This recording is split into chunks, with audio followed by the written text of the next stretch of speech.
Inselmilkom. Illum il-ġimgħa 24 ta' April, il-ġimgħa tat-tieni ġimgħa tal-Għid.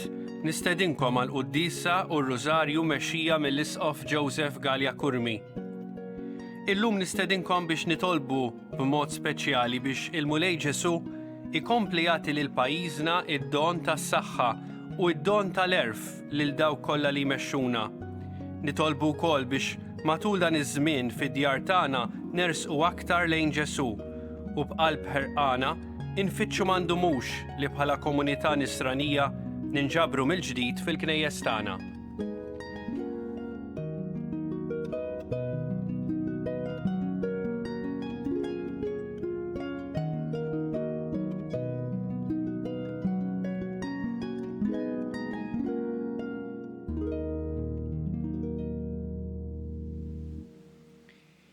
Fl-isem tal-Missier u tal-Iben u tal-Ispirtu Santu, il-paċi magħkom. Fil-bidu ta' din il-qudiesa ħuti ejjew narfu ħtijietna u nitolbu maħfra tagħhom lil Alla biex nistgħu niċċelebraw kif jixraq il-misteri qaddisa.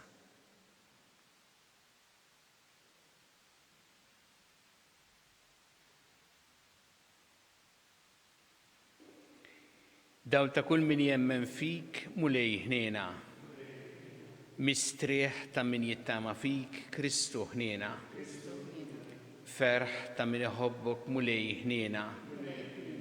Iħenna lina Alla li jista' kollox, jaħfrinna dnubietna u jwassalna għal ħajja ta' dejjem. Nitolbu. O Alla, int biex teħlisna mis-seta tal-għadu tagħna, rid li ibnek jieħu l-mewt tas-salib għalina. Għati lilna għaddejja tiegħek il-grazzja tal-qawmien għall-ħajja. Bibnek Ġesu Kristu Sidna li jwallhom jekk jgħixu jissaltan flimkien mal-Ispirtu Santu għal dejjem ta' dejjem.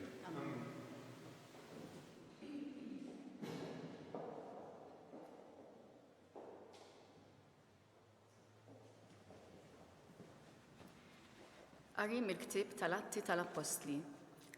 F'dak iż-żmien, wieħed Fariżew jismu Gamaliel, mgħallem fil-liġi u miġjub mill-poplu kollu, qam fis-Sinedriju u ordna li lill-Apostli joħorġuhom il-barra għal ftit.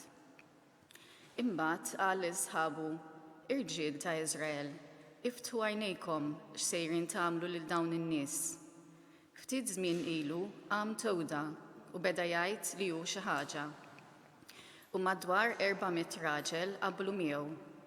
Dan qatluh u dawk kollha li kienu marru warajh tferxu u ġew fix-xejn. Warajh ġie Ġuda l-Galilew fi żmien iċ-ċensiment u ġibed poplu sħiħ warajh. Lil dan ukoll qatluh u xterdu dawk kollha li kienu marru warajh. Fuq dan li ġara issa ngħidilkom, ħallukom minn dawn in-nies u itilquhom għax dan il-ħsieb jew il-ħidma tagħhom jekk hi ġejja minn bnedmin qatt tisfa' fix-xejn. Iżda jekk hi ġejja minn Alla ma jseħħilkomx teqirduhom. Araw li ma ssibux ruħkom li qegħdin teħduha kontra Alla.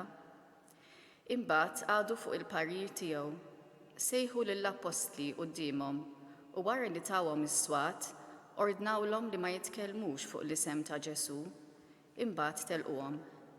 Iżda huma ħarġu minn quddiem is-Sinedriju ferħana talli ġew meqjusa bħala nies li jistħoqilhom li jkunu immaqdra minħabba l-isem ta' Ġesu. U kuljum fit-tempju u fid-djarhom kienu jgħallmu u jxandru bla waqfien li Ġesu hu l-Messija. Il-kelma tal-Mulej. Irroddu ħajr lil Alla. Salm responsorjali ngħidu flimkien, Alleluja, Alleluja, Alleluja. Alleluja, Alleluja, Alleluja. In-Mulej id-dawl u s-salvazzjoni tiegħi, minn min għandi nibża. In-Mulej hu l-ken tiegħi, quddiem min għandi nitwerwer. Flimkien, Alleluja, Alleluja, Alleluja. Ħaġa waħda tlabt lill-Mulej, ħaġa waħda nfittex li nammar f'dar il-Mulej tul il-jiem kollha ta' ħajti biex nitaxxaq bil-ħlewwa tal-Mulej jienu nħares lejn it-tempju tiegħu. Flimkien, Alleluja, Alleluja, Alleluja. Nemmen li qatt nara t-tiba tal-mulej fart il-ħajjin. It-tama fil-mulej, żomm sħiħ u qawwi qalbek. It-tama fil-mulej. Nimkien. Alleluja, alleluja, alleluja.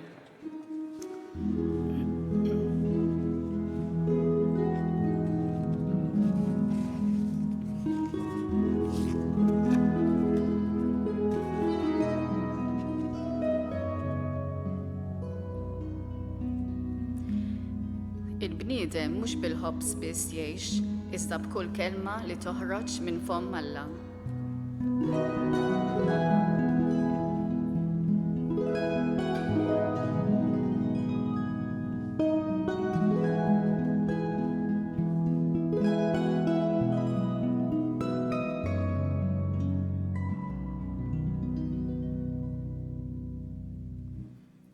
Il-mulej ma'kom. Qari mill-Evanġelju skont San Ġwan. F'dak iż-żmien Ġesu telaq lejn in-naħa l-oħra tal-Baħar tal-Galilija jew ta' Tiberija. Ħafna min-nies marru warajh għax raw is-sinjali li kien jagħmel bil-fejqan tal-morda. Ġesu telaq lejn l-għoljiet u qagħad hemm bil-qiegħda mad-dixxipli tiegħu. Kien qrib il-Għid, il-festa tal-Lud.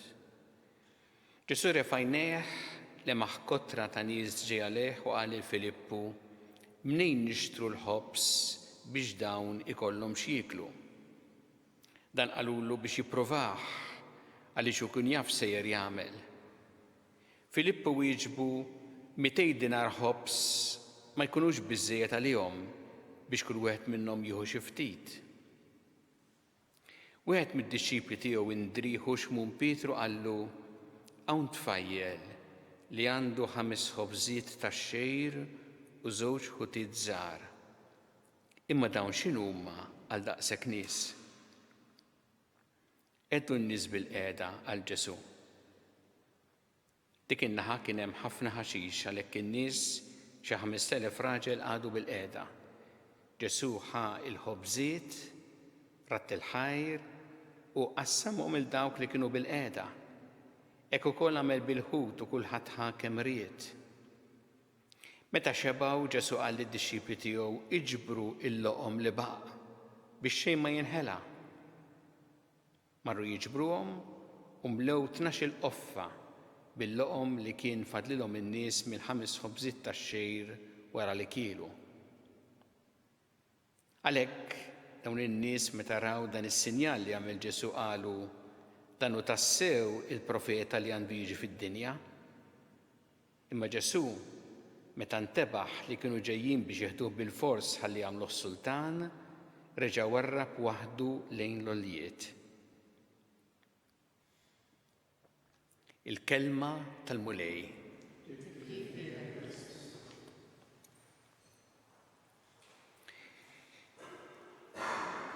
Dawn x'inhuma għal daqshekk nies.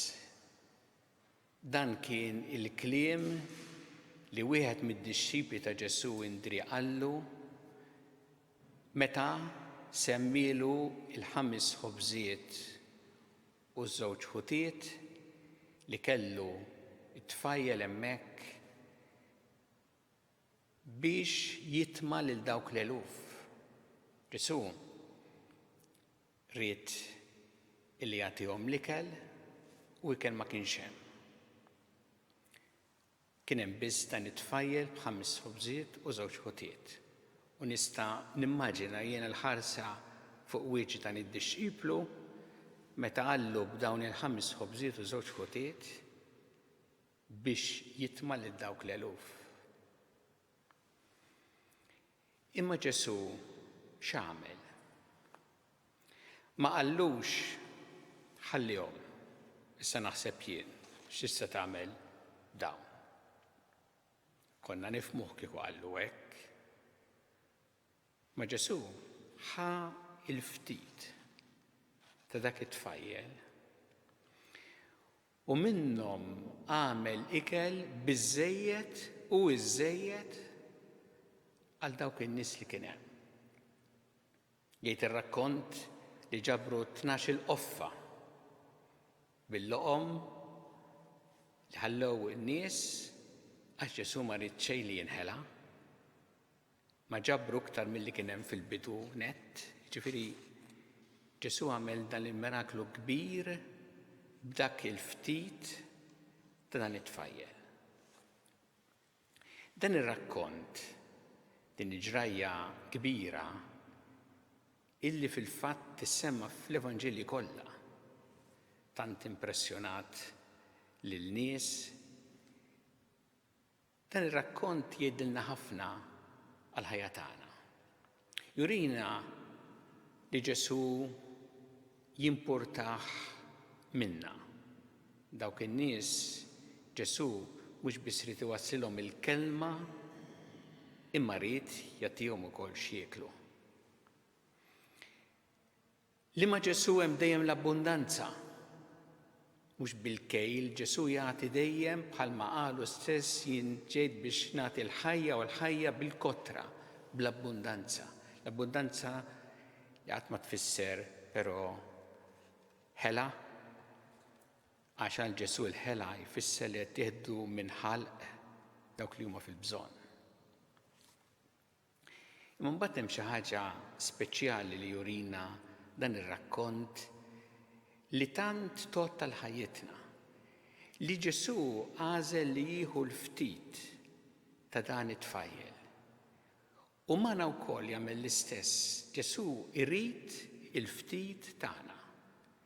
Irid l-isforzi li aħna nagħmlu jekk aħna lesti li noffruhomlu, Ġesu minnhom jagħmel xi ħaġa ta' ġid għal ħafna. Imma jrid li aħna nagħtuh il-ftit tagħna. Aħna kultant nirraġunaw, imma jiena li nista' nagħmel mhux ftit dejn il-problemi li hawn, dejn l-isfidi li jkun hawn. X'inhu dan li nista' nagħmel jien? Kultant jirraġunaw hekk il-ġenituri huma rabbu l-uliedhom u preokkupati fuqhom li jaraw dak li jistgħu jagħmlu jkun ftit ħdejn dak li hemm u l-ħafna influwenzi li hemm fuq uliedhom. Kultant jirraġun hekk min jipprova jagħmel il-ġid ukoll, pereżempju jgħin anke familji f'diffikultà. Jgħidlek li nista' nagħmel jien qatra f'oċean. U l-Vanġelu jurina Ġesu jrid dak il-ftit.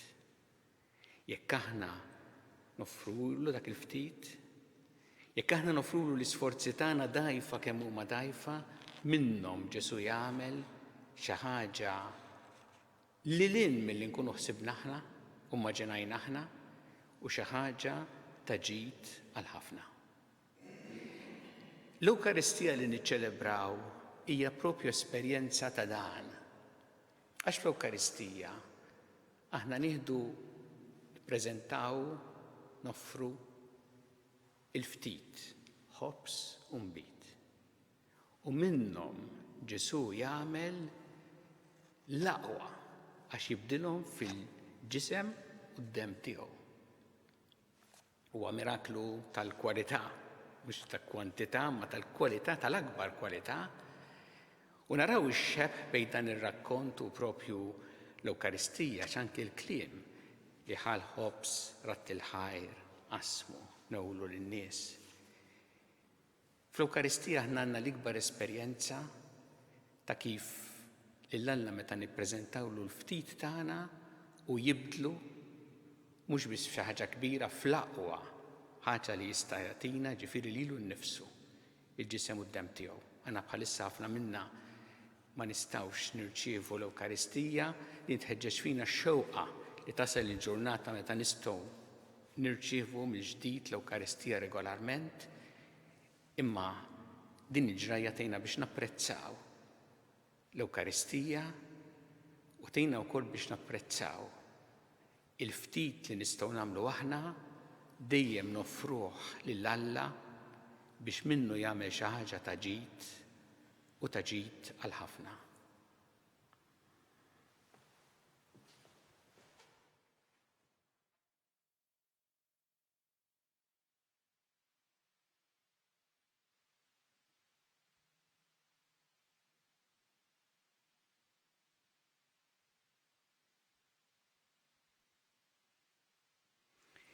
Inresqu issa it-talbit tagħna lill-Alla li dejjem jagħtina dak li huwa taġid għalina. Kun mulej mal-Knisja tiegħek wejna biex tkompli x-xandar il-bxara tajba ta' mħabbtek lill-bnedmin kollha nitolbu. Nitolbuk mulej li ma jdumx ma jasal iż-żmien li aħna niltaqgħu fil-knejjes tagħna biex nisimgħu il-kelma tiegħek niċċelebraw l-Ewkaristija u naqsmu l-imħabba tiegħek għal kull wieħed u waħda minna nitolbu. Nitolbu mulej biex aħna dejjem nofrulek l-isforzi tagħna dgħajfa, il-ftit li aħna nistgħu nagħmlu bil-fiduċja li inti minnhom tista' tagħmel xi ħaġa ta' ġid tal-ħafna. Nitolbu. Nitolbuk mulej tiftakar f'dak li huma mingħajr xogħol, li tilfu x-xogħol, jew li qegħdin fir-riskju li jitilfu x-xogħol biex tagħtihom l-għajnuna li jeħtieġu. Nitolbu. Nitolbu għal miż-żewġin biex inti tkompli s-saħħaħ l-għaqda bejniethom, nitolbu ma' speċjali għal dawk li qed jiċċelebraw l-anniversarju ta' żwieġ tagħhom, illum hemm koppja żgħar qed tiċċelebra 60 anniversarju magħhom dawk kollha li jiċċelebraw dawn il-ġranet l-anniversarju ta' żwieġ tagħhom biex inti tagħtihom l-għajnuna kollha fil-ħajja tagħhom. Nitolbu. U nitolbu dawk li għaddejjin f'diffikultà fil-ħajja ta' żwieġ, dawk li b'xi mod jew ieħor għandhom il-problemi biex inti mulej tipprovdilhom l-appoġġ u l-għajnuna ta' nies li jistgħu tassew jgħinuhom fid-diffikultajiet li għandhom. Nitolbu. U nitolbu mulej biex tagħti l-mistriħ ta' dejjem il dawk li għaddew għal-ħajja ta' dejjem dawn il-ġranet u tfarraġ il-familjari tagħhom. Nitolbu. Mulej Alla tagħna il-qatt talb li qed nagħmlulek illum u żommna dejjem f'imħabbtek bi Kristu Sidna.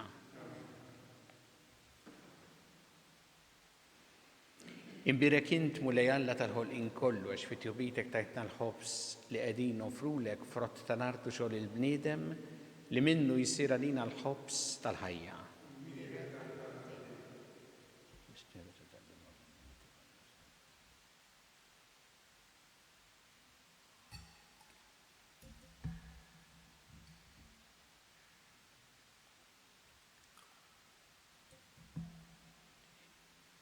Imbirek int mulej Alla tal-ħolqien kollu għax fit-tjubitek tajtna l-inbit li qegħdin nofrulek frott tad-dilja u xogħol il-bniedem li minnu jsir għalina x-xorb tar-Roħ.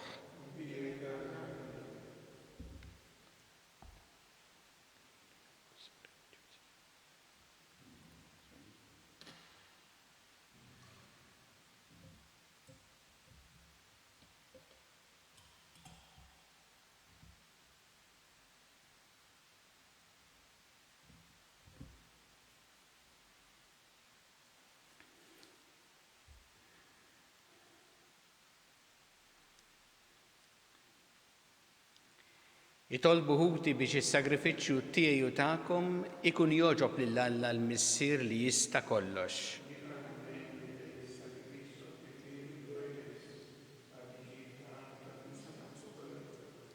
Ħen mulej għall-familja tiegħek u ilqa' l-offerta li qiegħda tagħmillek. Għatija l-għajnuna l-ħarsin tiegħek biex ma titlifx il-grazzi li qalet u tasal għall-lena ta' dejjem fis-sema. Bi Kristu Sidna.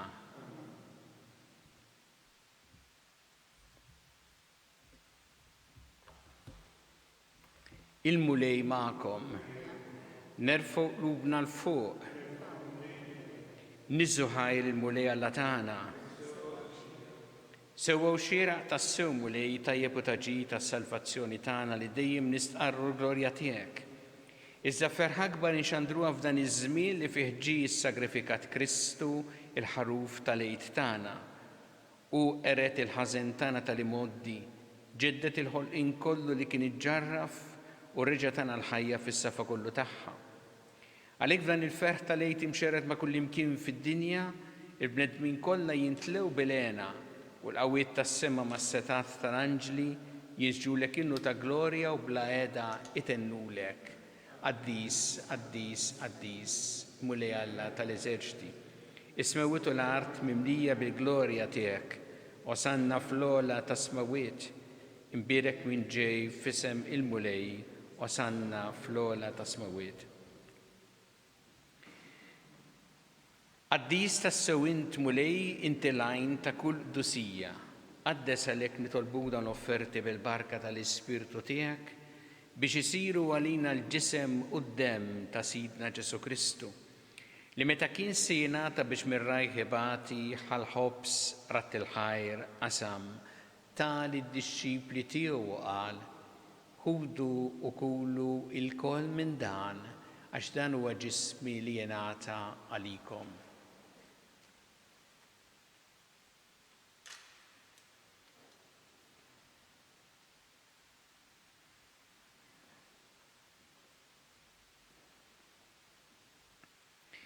Ekku kol wara li klaħa il-kalċi reġarat il-ħajr tali d-dixxipli tiegħu qal ħudu u jxorbu minnu l-koll għax dan huwa l-kalċi ta' demmi tal-patti ġdid li jibqa' dejjem. Id-demm li jixxeret għalikom u għall-bnedmin kollha għall-maħfra ta' dnubiet. Għamlu dan b'tifkira tiegħi.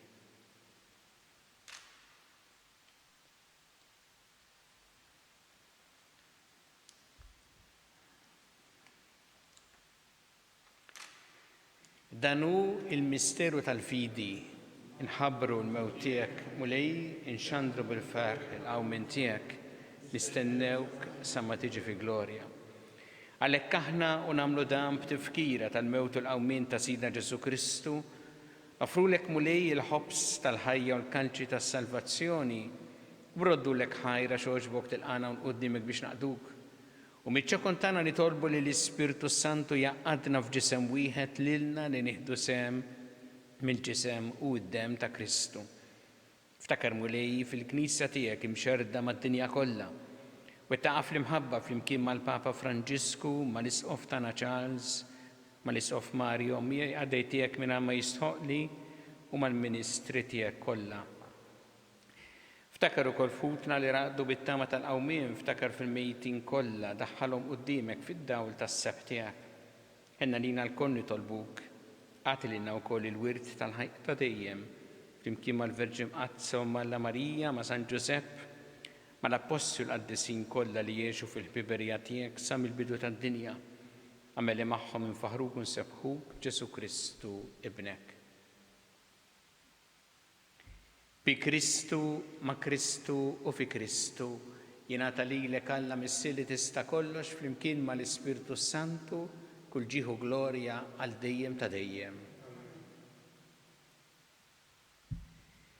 Ew nitolbu it-talba li għallimna Ġesu li rrid li nitolbu bħaluliet tal-istess missier tagħna, missierna li inti fis-smawiet. Jitqaddes ismek, tiġi saltnatek, ikun li trid int kif fis-sema hekk da fl-art. Ħobżna ta' kuljum matina llum, affrinna dobietna bħalma naħfru menuħati għalina, u la daħħalniex fit-tiġrib, iżda ħlisna mid-deni. Eħlisna nitolbuk mulej minn kull deni. Għatina fit-tjieba u ħnina tiegħek il-paċi fi żmienna biex inkunu ħilsa dejjem mid-dnub u mħarsa minn kull inkwiet. Aħna nistennew nittamaw lena u l-miġja tas-Salvatur tagħna Ġesu Kristu. Muli Ġesu Kristu li qed l-apostli tiegħek inħallilkom is-sliem, nagħtikom is-sliem tiegħi. La tħares lejn dnubietna iżda ħares lejn il-fidi tal-Knisja tiegħek. Għatiha s-sliem u l-għaqda li jien trid fiha, int li tgħixu s-saltan għal dejjem ta' dejjem. Paċi tal-mulej tkun dejjem magħkom.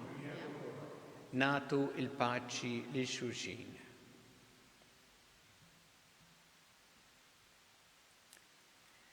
Ħaruf Talla li tneħħi d-dnubiet tad-dinja ħinna lina.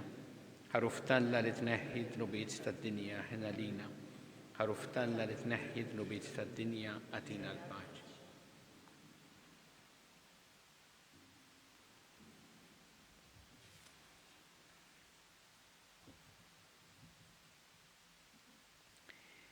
Danu il-ħaruf Talla danu li jneħħi d-dnubiet tad-dinja.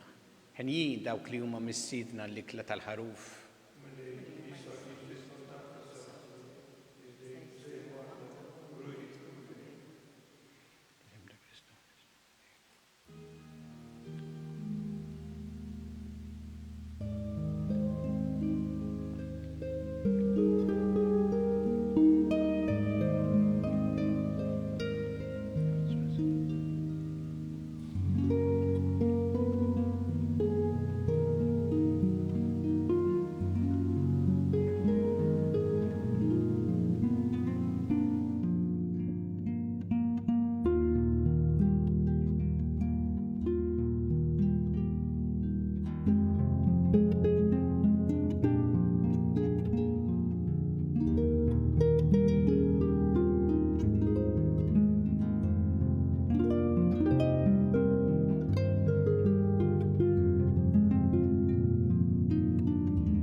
Jiena nemmen li inti tinsab ta' bilħaq fis-sagrament tal-Ewkaristija.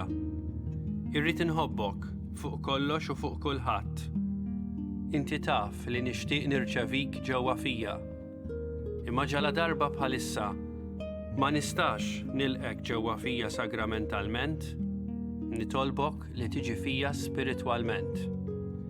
Ejja għandi, Ġesu tiegħi, biex jiena niġi għandek. Ħeġġiġni bl-imħabba għalik, biex f'ħajti u f'mowti jiena nemmen fik, nitma' fik u nibqa' nħobbok għal dejjem.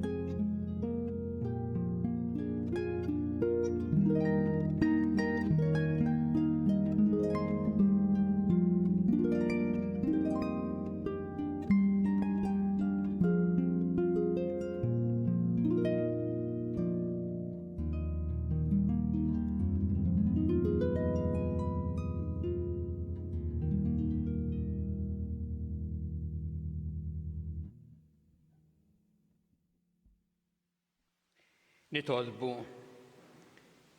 xerred dejjem u lejħni tiegħek fuq dawk li inti salvajt u żommhom taħt il-ħarsin tiegħek, biex dawk kollha li nfdew bil-passjoni ta' ibnek jibqgħu iġarbu l-ferħ tal-qawmien tiegħu u li jgħixu jissaltan għal dejjem ta' dejjem. Il-mulej magħkom, iberikkom Alla li jista' kollox, il-Missier u l-Iben u l-Ispirtu Santu. Imbirku l-mulej.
Alla tagħna isma' t-talb tagħna jina waqaf magħna, glorja lill-Missier u lill-Iben u lill-Ispirtu Santu. Marija Santissima urina li inti omna għalik jisma' t-talb tagħna dak li twilet għalina li tkun bniedem bħalna. U Ġesu għafrinna t-tubietna ħarisna min-nar tal-infern u ġenna l-erbieħ kollha u dawk li iktar jeħtieġu ħnina tiegħek. Nikkonsidraw fl-ewwel misteru ta' tbatija. Meta Sina Ġesu Kristu għamel orazzjoni fl-ort u għere l-għaraq tad-demm. Missierna li inti fis-smawiet jitqaddes ismek tiġi saltnatek ikun li trid int kif fis-semek da fl-art.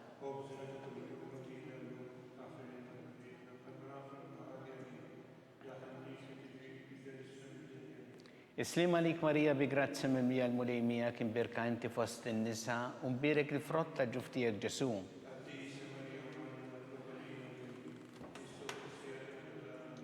Islim għalik Marija bi grazzi mimlija l-mulejmija kien birka inti fost in-nisa u mbirek il-frott tal-ġuftijek Ġesu.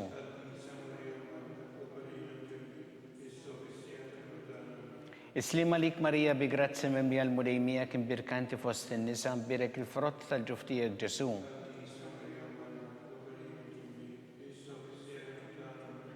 Islim għalik Marija bi grazzi mimlija l-mulejmija kien birka inti fost in-nisa u mbirek il-frott tal-ġuftijek Ġesu.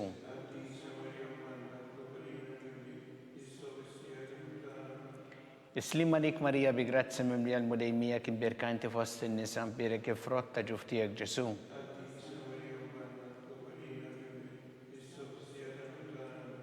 Islim għalik Marija bi grazzi mimlija l-mulejmija kien birka inti fost in-nisa u mbirek il-frott ta' ġuftijek Ġesu.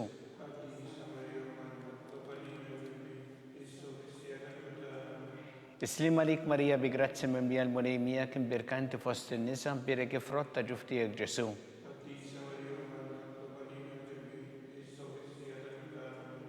Islima lik Marija bi grazzi mimlija l-mulejmija kien birkanti fost in-nisa birek frott ta' ġuftijek Ġesu.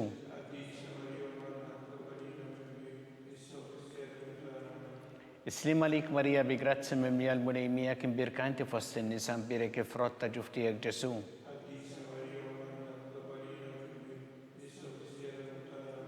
Islima lik Marija bi grazzi mimlija l-mulejmija kien birkanti fost in-nisa birek frott ta' ġuftijek Ġesu.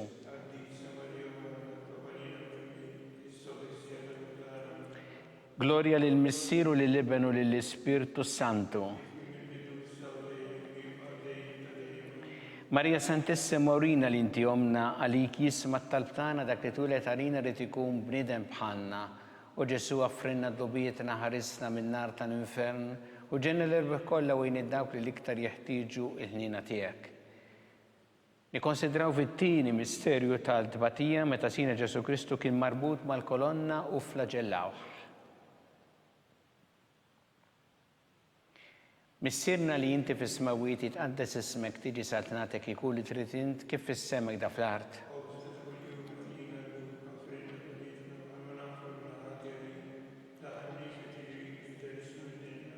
Islima lik Marija bi grazzi mimlija l-mulejmija kien birkanti fost in-nisa birek frott ta' ġuftijek Ġesu.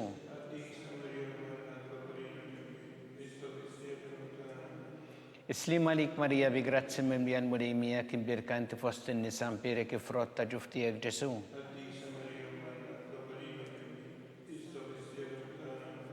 Islima lik Marija bi grazzi mimlija l-mulejmija kien birkanti fost in-nisa birek frott ta' ġuftijek Ġesu.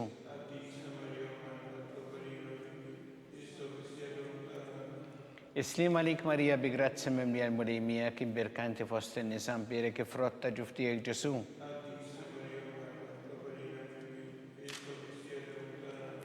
Islima lik Marija bi grazzi mimlija l-mulejmija kien birkanti fost in-nisa birek frott ta' ġuftijek Ġesu.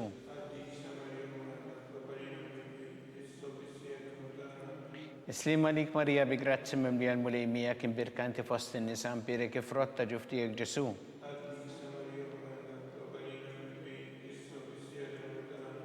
Islima lik Marija bi grazzi mimlija l-mulejmija kien birkanti fost in-nisa birek frott ta' ġuftijek Ġesu.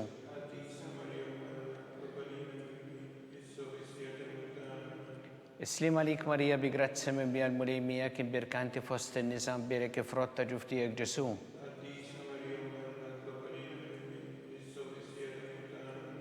Islima lik Marija bi grazzi mimlija l-mulejmija kien birkanti fost in-nisa birek frott ta' ġuftijek Ġesu.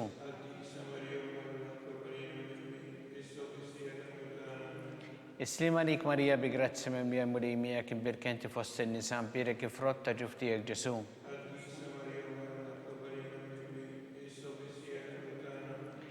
Gloria lil Missieru lil Ibnu lil Spiritu Santu. Marija Santissima urina li inti omna għalik jisma t-talbtana dak li tulet għalina li tikun bnidem bħalna. U Ġesu għaffrinna d-dobietna ħarisna minn nar tal-infern u ġenna l-erbeħ kollha u dawk li l-iktar jeħtieġu ħnina tiegħek. Nikkonsidraw fit-tielet misterju ta' tbatija meta sina Ġesu Kristu kien inkurunat bix-xewk. Missirna li inti fis-smawiet jitqaddes ismek tiġi saltnatek ikun li trid int kif fis-semek da fl-art.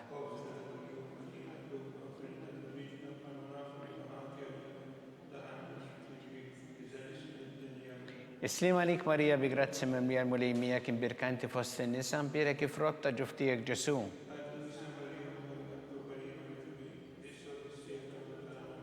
Islima lik Marija bi grazzi mimlija l-mulejmija kien birkanti fost in-nisa birek frott ta' ġuftijek Ġesu.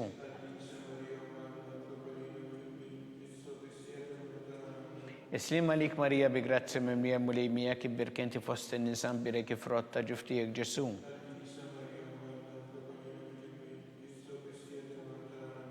Islima lik Marija bi grazzi mimlija l-mulejmija kien birkanti fost in-nisa birek frott ta' ġuftijek Ġesu.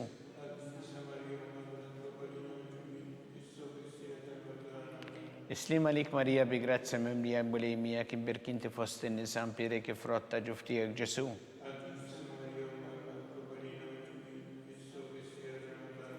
Islima lik Marija bi grazza mimlija bulejmija kim birkinti fost in-nisa mpirek frotta ġuftijek Ġesu.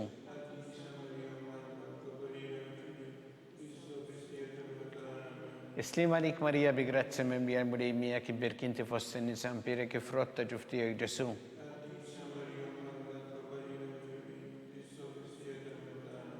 Islima lik Marija bi grazzi mimlija l-mulejmija kim birkinti fost in-nisa mpirek frotta ġuftijek Ġesu.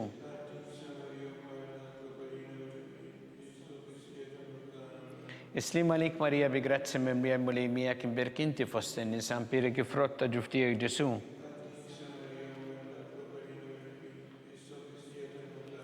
Islima lik Marija bi grazzi mimlija l-mulejmija kim birkinti fost in-nisa mpirek frotta ġuftijek Ġesu.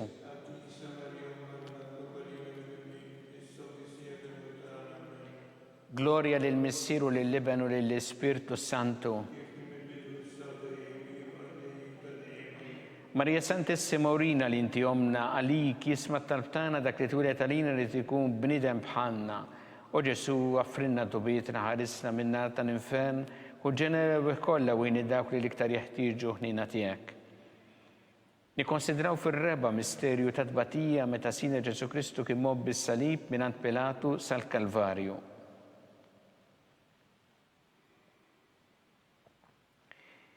Missirna li inti fis-smawiet jitqaddes ismek tiġi saltnatek ikun li trid int kif fis-semek da fl-art.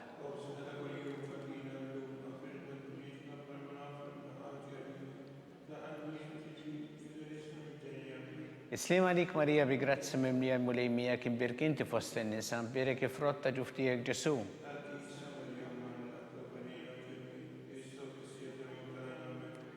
Islima lik Marija bi grazzi mimlija l-mulejmija kim birkinti fost in-nisa mpirek frotta ġuftijek Ġesu.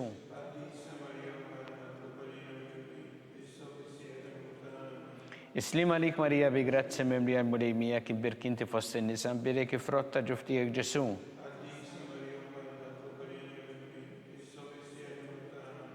Islima lik Marija bi grazzi mimlija l-mulejmija kim birkinti fost in-nisa mpirek frotta ġuftijek Ġesu.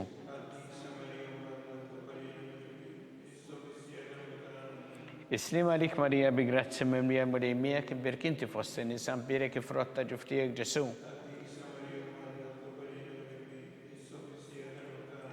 Islima lik Marija bi grazzi mimlija l-mulejmija kim birkinti fost in-nisa mpirek frotta ġuftijek Ġesu.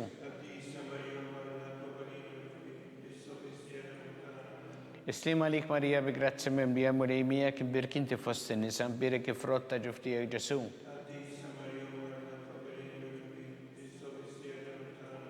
Islima lik Marija bi grazzi mimlija l-mulejmija kim birkinti fost in-nisa mpirek frotta ġuftijek Ġesu.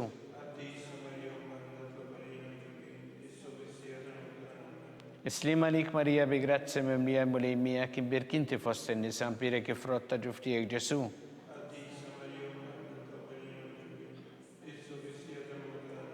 Islima lik Marija bi grazzi mimlija l-mulejmija kim birkinti fost in-nisa mpirek frotta ġuftijek Ġesu.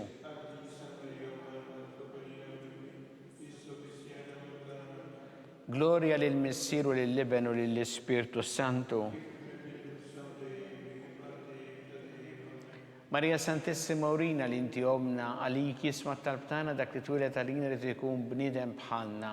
U Ġesu għaffrinna tubitna ħarisna min-nar tal-infern u l-ġenna l-erwieħ kollha wejn id-dawk li l-iktar jeħtieġu ħnina tiegħek.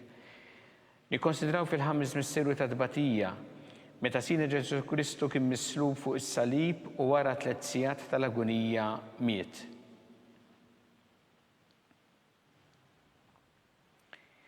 Missirna li inti fis-smawiet jitqaddes ismek tiġi saltnatek ikun li trid int kif fis-semek da fl-art.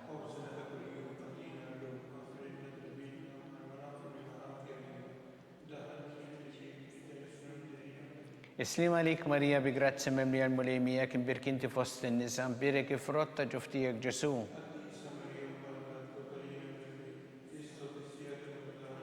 Islima lik Marija bi grazzi mimlija l-mulejmija kim birkinti fost in-nisa mpirek frotta ġuftijek Ġesu.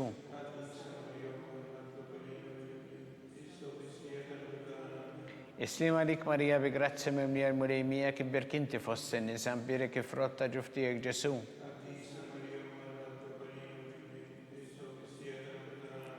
Islima lik Marija bi grazzi mimlija l-mulejmija kibber kinti fost in-nisa mbirek kifrotta ġuftijek Ġesu.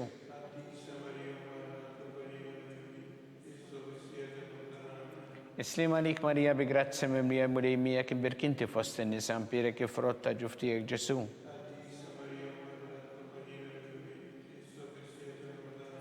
Islima lik Marija bi grazzi mimlija l-mulejmija kibber kinti fost in-nisa mbirek kifrotta ġuftijek Ġesu.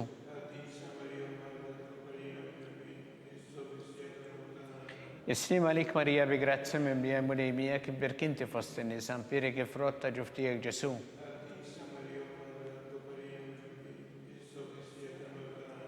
Islima lik Marija bi grazzi mimlija l-mulejmija kibber kinti fost in-nisa mbirek kifrotta ġuftijek Ġesu.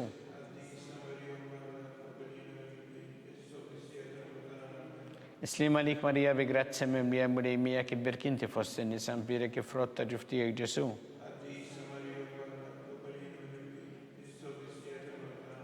Islima lik Marija bi grazzi mimlija l-mulejmija kibber kinti fost in-nisa mbirek kifrotta ġuftijek Ġesu.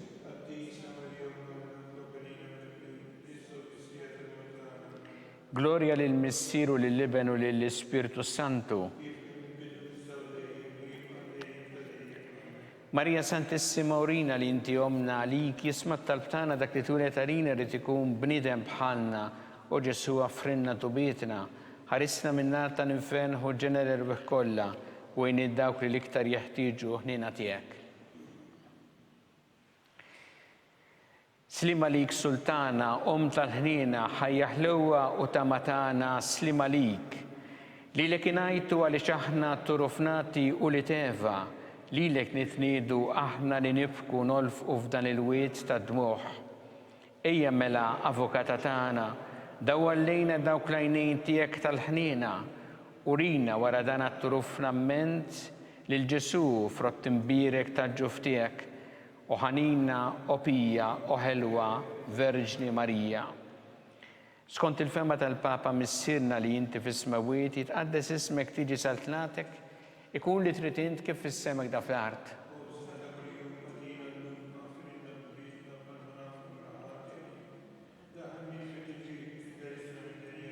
Islima lik Marija bi grazzi mimlija l-mulejmija kibber kinti fost in-nisa mbirek kifrotta ġuftijek Ġesu.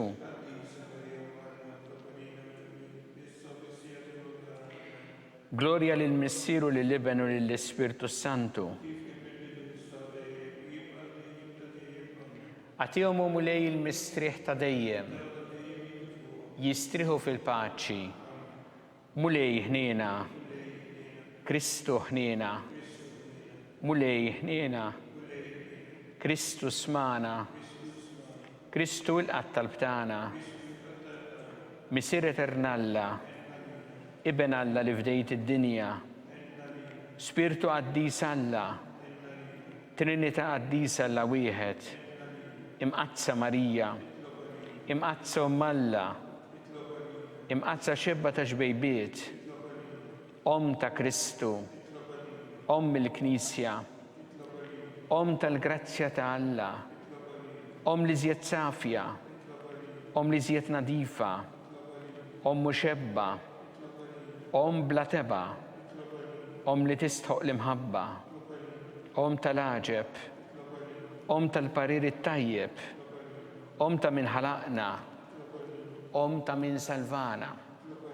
Xebba kollok għaqal, xebba li tistħoq kull qima, xebba li tistħoq kull foħrija, xebba kollok seta, xebba kollok ħnina, xebba dejjem marbuta ma' Alla, mera tal-qdusija, tron tal-erf, bidu tal-ferħtana, amara tal-Ispiritu Santu, amara ta' kull grazzja, amara ta' kull tjieba, warda mistika, torri ta' David, torri ta' Lavorju, dar ta' Deb, arka ta' rabta ġdida, bib ta' sema, kewba ta' filodu, saħħa tal-morda, kien tal-midimbin, Faraġ tal-imniktin, għajnuna tal-insara, sultana tal-anġli, sultana tal-patriarki,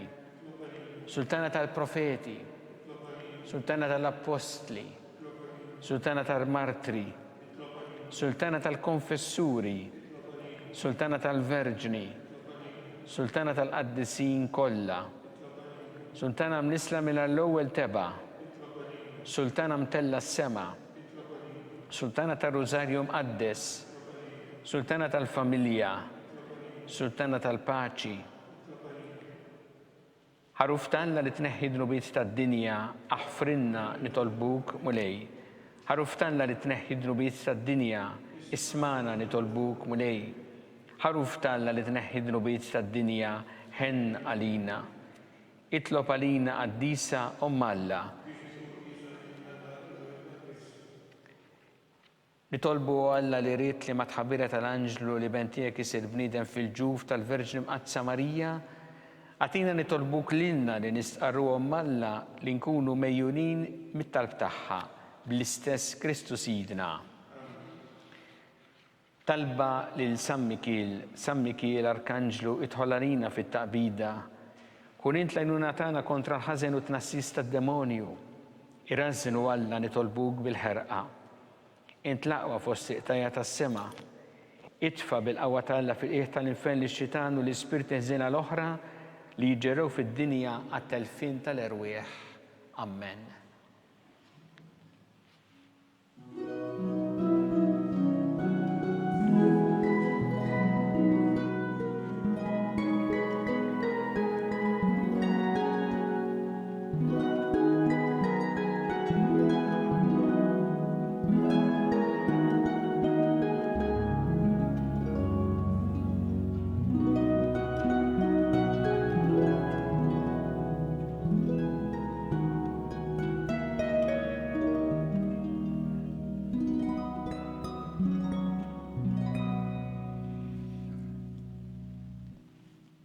O Alla li f'dan is-sagrament tal-ħaġeb ħallejtinna t-tifkira tal-passjoni tiegħek, għatina nitolbuk li nqimu l-misteru tal-ġisem u d-dem tiegħek, hekk li nħossu fina bla għeda dak li rebħitinna l-fidwa tiegħek, int li tgħixu s-saltan għal dejjem ta' dejjem.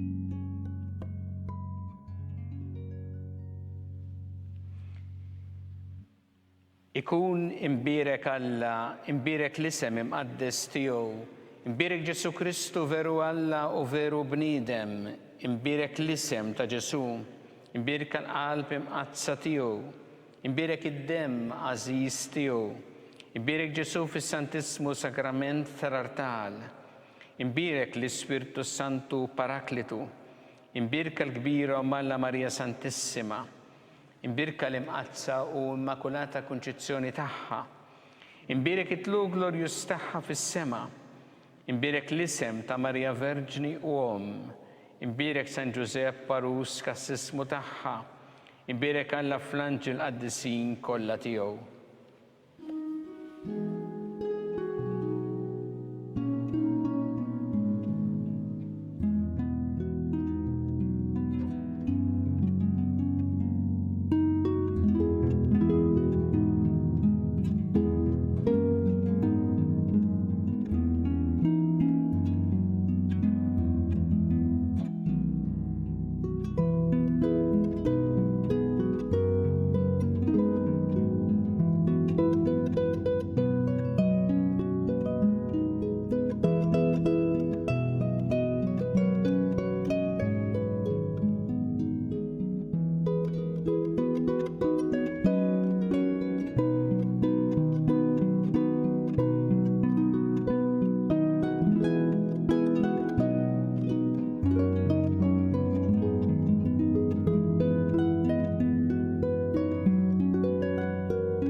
din il-Quddisa u t-talba tar-Rużarju, nixtieq ninformakom li t-test tal-Bibbja bil-Malti issa jinsab fuq l-app popolari YouVersion. Għal min għandu smartphone, din l-app li hija b'xejn toffri wkoll talb ta' kuljum mill-iskrittura u riżorsi oħra għat-tfal, żgħażagħ u kbar. It-test kollu tal-Bibbja jinsab ukoll fuq il-website bibbja.mt. Infakkarkom li nhar il-ħadd li ġej fuq TVM2 ikonna Quddisa bil-Malti fid-9:30 ta' filgħodu u Quddisa bl-Ingliż fis-6:30 ta' filgħaxija. Aħna nkunu magħkom mill-ġdid għada is-Sibt fid-9:30 ta' filgħodu. Insellmilkom.